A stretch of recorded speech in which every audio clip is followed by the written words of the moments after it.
Hello everyone. In this chapter we will discuss about blood vessels, structure of heart and the working, pacemakers, blood pressures, ECG and all these things. So the title is the body fluids and circulation.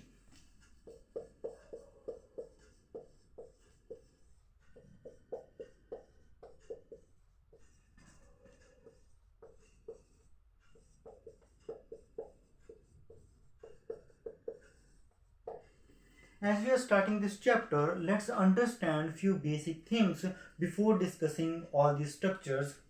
When we talk of body fluids, the something circulating in the body, then the purpose is uniform distribution of either the respiratory gases or the food material which has been absorbed. So we are classifying the circulation into two categories. So we are talking of the types of circulation, types of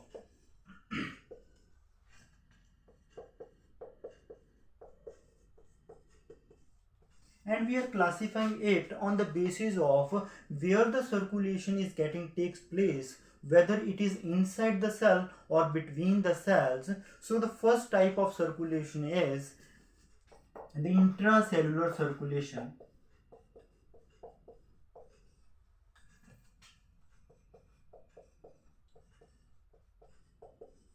This type of circulation is seen in unicellular organisms. Unicellular organisms. For example, amoeba, paramecium. In case of amoeba and paramecium, it is only the cytoplasm which is moving inside the cell and is responsible for the exchange of all the respiratory gases and the food material which has been absorbed. So it is called the cytoplasmic circulation. Plasmic circulation. There is another name for the cytoplasmic circulation that is also called the cyclosis. Because in these type of organisms, it is only the cytoplasm which is moving inside the cell. That's why it is called the intracellular circulation. The word intra means the circulation is taking place inside the cell. The second type of circulation is the extracellular circulation.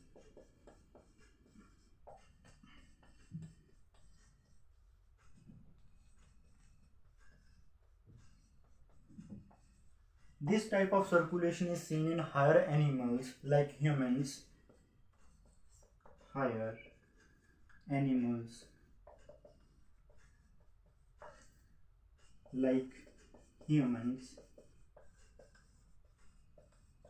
In case of humans, it is only the blood which is moving outside the tissues through the capillaries. The blood does not come out from the capillaries and performs the job of exchange of respiratory gases or the food material through diffusion. In these, like humans, the circulation is taking place outside the cells, or we can say between the cells. That's why it is called the extracellular circulation. So this was one way of classifying the circulation. The another way of classifying it is on the basis of what type of fluid is getting circulated, and here we will talking about the types of fluid which is getting circulated.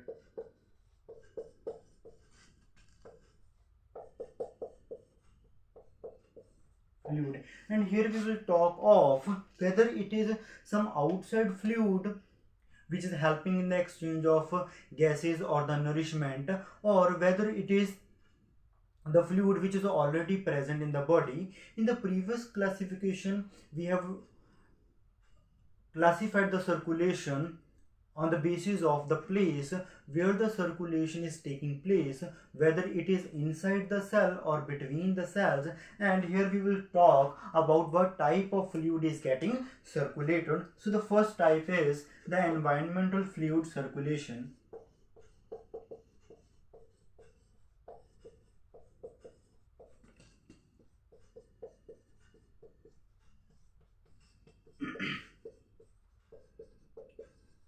And this environmental fluid is normally the water which is getting circulated, and this type of circulation is found in sponges.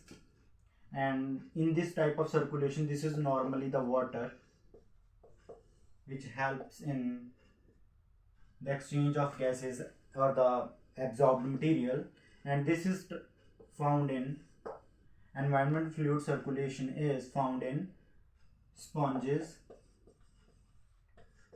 cnidarians like hydra. So in environmental fluid circulation, the respiratory gases are going to come in through the same water. The food also comes in through the same water. So in case of sponges, there are small openings all over the body, and the water is going to come in through the same openings and helps in the exchange of the nourishment. In case of hydra, there is only one opening for the inlet and the outlet of the water. So in the next type, second type is internal fluid circulation.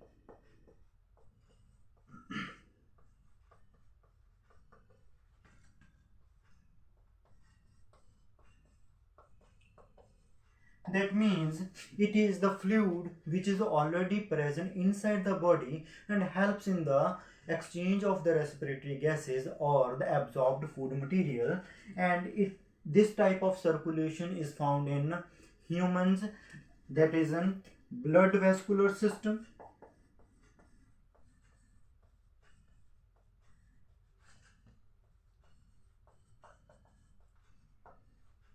Blood vascular system means it is the blood which is getting circulated, and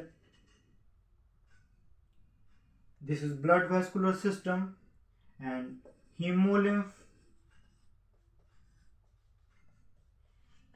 is the fluid which is present in the body of cockroaches and helps in the circulation. Next is the lymphatic fluid. This is also the type of fluid which is present in the body and helps in the exchange of gases and the nourishment.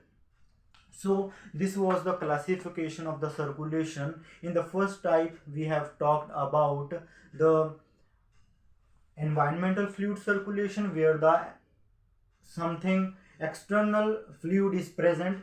In case of internal fluid circulation, it is the fluid which is present inside the body and helps in the circulation. So in the next, we will discuss about the types of blood vascular system, whether it is open vascular system and the closed vascular system. Let's see the types of vascular system. Types of vascular system. The one is open vascular system. Open vascular system.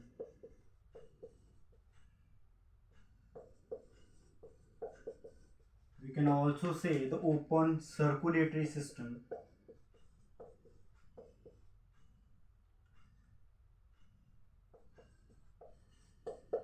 The another is closed vascular system.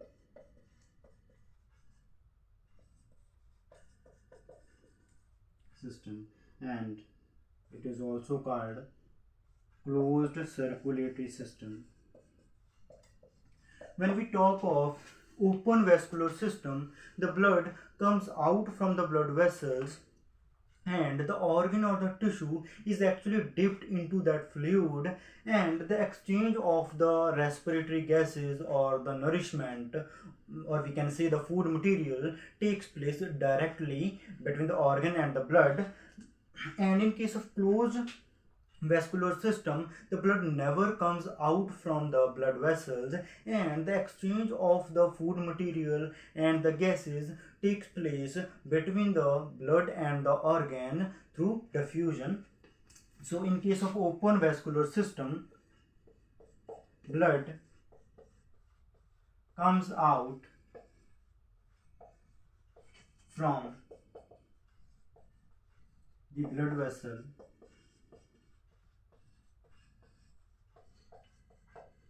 and the exchange of the food material or the respiratory gases takes place directly between the organ and the blood.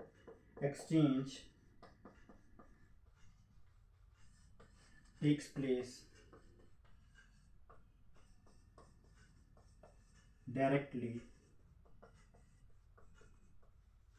between tissue and the blood.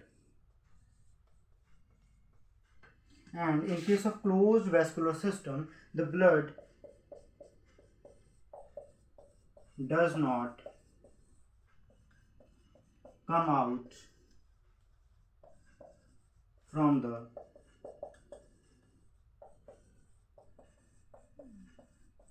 blood vessel, and the exchange takes place between the organ and the blood through diffusion. Exchange takes place between organ or tissue and blood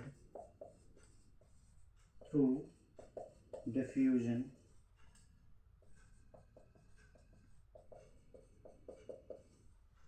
Let's understand this concept of open vascular system and the closed vascular system through a diagram so that we can get our concept clearly.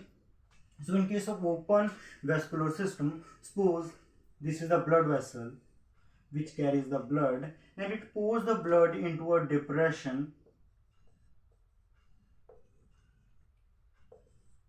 which is called the sinus, and the organ or the tissue is actually dipped into this liquid. Suppose this is the organ or tissue, and there is another blood vessel which carries this fluid away. So in case of open vascular system, the blood vessel pours its blood into a sinus, and the exchange of the food material and the gases takes place between the organ and the blood directly. So whenever we talk of the closed vascular system, suppose this is the blood vessel which carries the oxygenated blood, and it divides into fine branches, and these branches then rejoin and forms another blood vessel which carries the blood away, and the blood vessel which is carrying the blood and divides into the capillaries is called the artery, and the blood vessel which is carrying the blood from the capillaries is called vein, and the exchange of the gases takes place between the tissue and the organ through diffusion. So this is about the open vascular system and the closed vascular system. In case of open vascular system, the blood pours into the depression and the exchange of gases takes place directly between the organ and the blood. In case of closed vascular system, the blood does not come out from the capillaries, and diffusion is the process through which the exchange of gases takes place. So in the next video we will discuss about human circulatory system, and another one thing is the closed vascular system is found in the humans. So in the next video we will talk about human circulatory system. Thank you.